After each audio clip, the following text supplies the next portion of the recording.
নির্বাচনকে প্রভাবিত করার জন্য সেই নির্বাচন কমিশনের সেই কর্তৃত্ব আমরা সেখানে প্রতিষ্ঠিত করার চেষ্টা করেছি। তারপরে ভোটার প্রার্থী মুখোমুখি অনুষ্ঠানের কথা আমরা বলেছি নির্বাচন কমিশনের উদ্যোগে, এবং এই প্রস্তাব অনেকের কাছ থেকে এসছে, এবং আমরা এই পোস্টার আর ব্যবহার না করার পক্ষে আমরা প্রস্তাব করেছি। এটা পরিবেশের জন্য খারাপ এবং এটা আসলে কোনো সুফল আনে না, এবং আমরা বলেছি যে প্রত্যেক প্রার্থী যেন আমাদের গণমাধ্যম যে বিশেষত সরকারি গণমাধ্যম আছে তারা যেন সুযোগ পায়।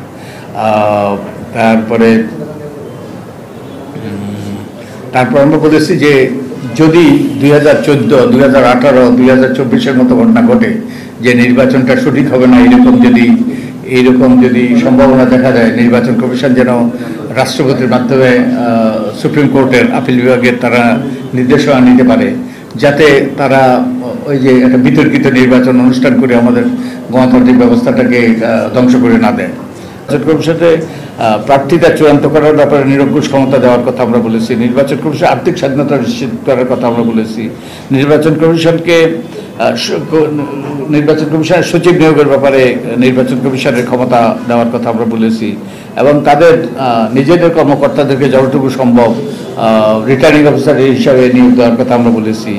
তারপরে আমরা এনআইডি যে আইনের মাধ্যমে স্বরাষ্ট্র মন্ত্রণালয়ে হস্তান্তর করা হয়েছিল সেটা বাতিলের কথা আমরা বলেছি, এবং আমরা আনন্দিত যে সবগুলো কমিশনের মধ্যে আমাদের সংস্কার প্রস্তাবে প্রথম এই যে বাস্তবায়ন হলো, সেই আইনটা বাতিল হলো এবং নির্বাচন কমিশনের কাছে সেই এনআইডির দায়িত্ব ফিরে আসলো।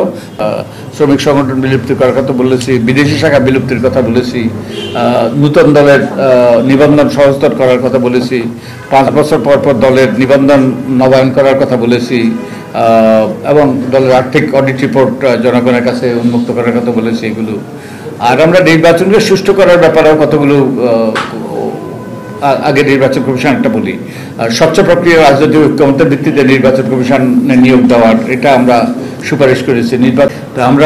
তখন আমরা স্থানীয় সরকার কমিশনের কথা বলেছিলাম। এবার আমরা প্রস্তাব করেছি নির্দলীয় স্থানীয় সরকার নির্বাচন, তারপর ঘূর্ণায়মান পদ্ধতিতে নারীর প্রতিনিধিত্ব নিশ্চিত করা, জাতীয় নির্বাচন আগে স্থানীয় সরকার নির্বাচন অনুষ্ঠান। আমাদের যতগুলো প্রস্তাব এটাই বোধহয় বেশি আলোচনা এসছে। এটা ব্যাপকভাবে মানুষের দাবি। আমরা একটা সার্ভে করেছি এবং এটা আমাদের আছে, ওয়েবসাইটে আছে, যে ব্যাপক জনসমর্থনের পক্ষে পার্বত্য জেলা পরিষদের নির্বাচন অনুষ্ঠান এবং বাজেটের 30% স্থানীয় সরকারের জন্য বরাদ্দ করা, এরকম রাষ্ট্রপতি নির্বাচনে ওই যে বিগার ইলেকটোরেট সংসদ সদস্যরা এবং একই সাথে স্থানীয় সরকারের প্রতিনিধিরা, নির্দলীয় রাষ্ট্রপতি, ভোটার তালিকার সঠিকতার কথা আমরা বলেছি।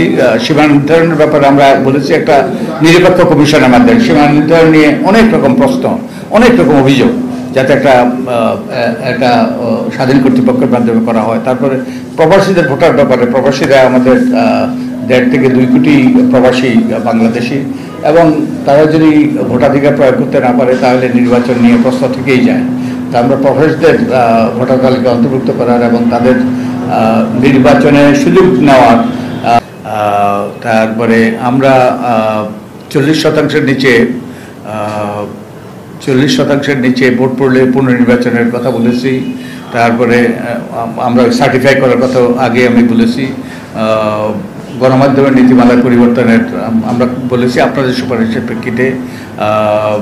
তারপরে আমরা একটা বিশেষ তদন্ত কমিশন গঠনের মাধ্যমে যে যারা জালিয়াতি নির্বাচনে অতীতে যারা সম্পৃক্ত ছিল তাদেরকে বিচারের আওতায় আনার কথা আমরা বলেছি। তারপরে আরও অনেকগুলো প্রস্তাব আছে, যেমন রাজনৈতিক দলের আমরা নারীর ক্ষমতায়নের ব্যাপারে আমরা বলেছি 100 আসন বৃদ্ধি করে ঘূর্ণায়মান পদ্ধতিতে নারীর জন্য আসন নির্ধারিত করা, যার ফলে নারীরা সরাসরি নির্বাচনে অংশগ্রহণ করার সুযোগ পাবে, তাদের একটা কনস্টিটিউয়েন্সি থাকবে, তাদের সমান সুযোগ, সম দায়িত্ব, সব কিছু তাদের সমান পুরুষদের মতো। এবং এর মাধ্যমে আমরা মনে করি যে এটা অনেক দেশেই এটা আছে, বিশেষত আমাদের প্রতিবেশী দেশে, এবং এটার একঝাঁক নারী নেতৃত্ব ক্ষমতায়িত হওয়ার সুযোগ সৃষ্টি হবে।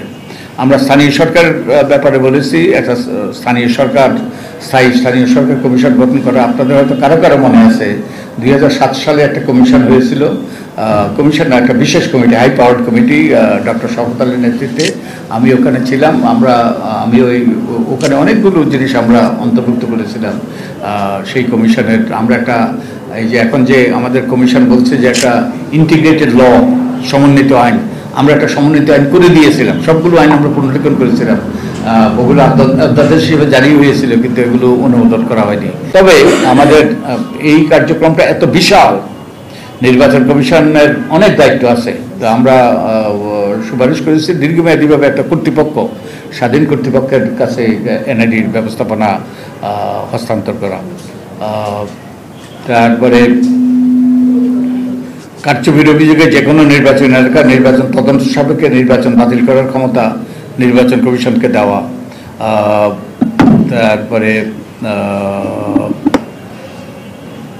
নির্বাচনকালীন সময়ে নির্বাচনকে প্রভাবিত করতে পারে নির্বাহী বিভাগের পক্ষ থেকে এমন কার্যক্রম গ্রহণের ক্ষেত্রে নির্বাচন কমিশনের অনুমতি নেওয়ার বিধান করা।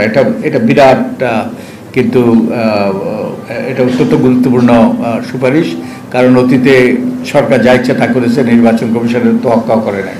তো নির্বাচন কমিশন যেন নির্বাহী বিভাগ যা ইচ্ছা তা করতে না পারে। তারপরে এবং নির্বাচন কমিশনের আমরা দায়বদ্ধতার কথা বলেছি। একটা গণতান্ত্রিক রাষ্ট্রে কেউ দায়বদ্ধতার ঊর্ধ্বে নয়। তারা যদি অন্যায় করে, তারা যদি সংবিধান লঙ্ঘন করে, তারা যদি শপথ ভঙ্গ করে, তাদেরকে সেই দায়বদ্ধ হতে হবে। তারপরে আমরা সুষ্ঠু নির্বাচনের ব্যাপারে আমরা কতগুলো সুষ্ঠু অর্থবহ নির্বাচনের জন্য আমরা না ভোটের বিধান ফিরিয়ে আনার প্রস্তাব করেছি। হলফনামার ছকে পরিবর্তন এনে এবং হলফনামা যাচাই বাছাই করা, এবং হলফনামা যাচাই বাছাই করে যদি অসত্য তথ্য গোপন কিংবা মিথ্যা তথ্য দেওয়ার অভিযোগ উঠে, তাদের তাদের সেই মনোনয়ন বাতিল, নির্বাচন বাতিল, এবং নির্বাচন একবার বাতিল হলে আদালতের মাধ্যমে তারা যেন আর নির্বাচনে অংশগ্রহণ করতে না পারে, এটা একটা কঠোর আমরা সুপারিশ করেছি।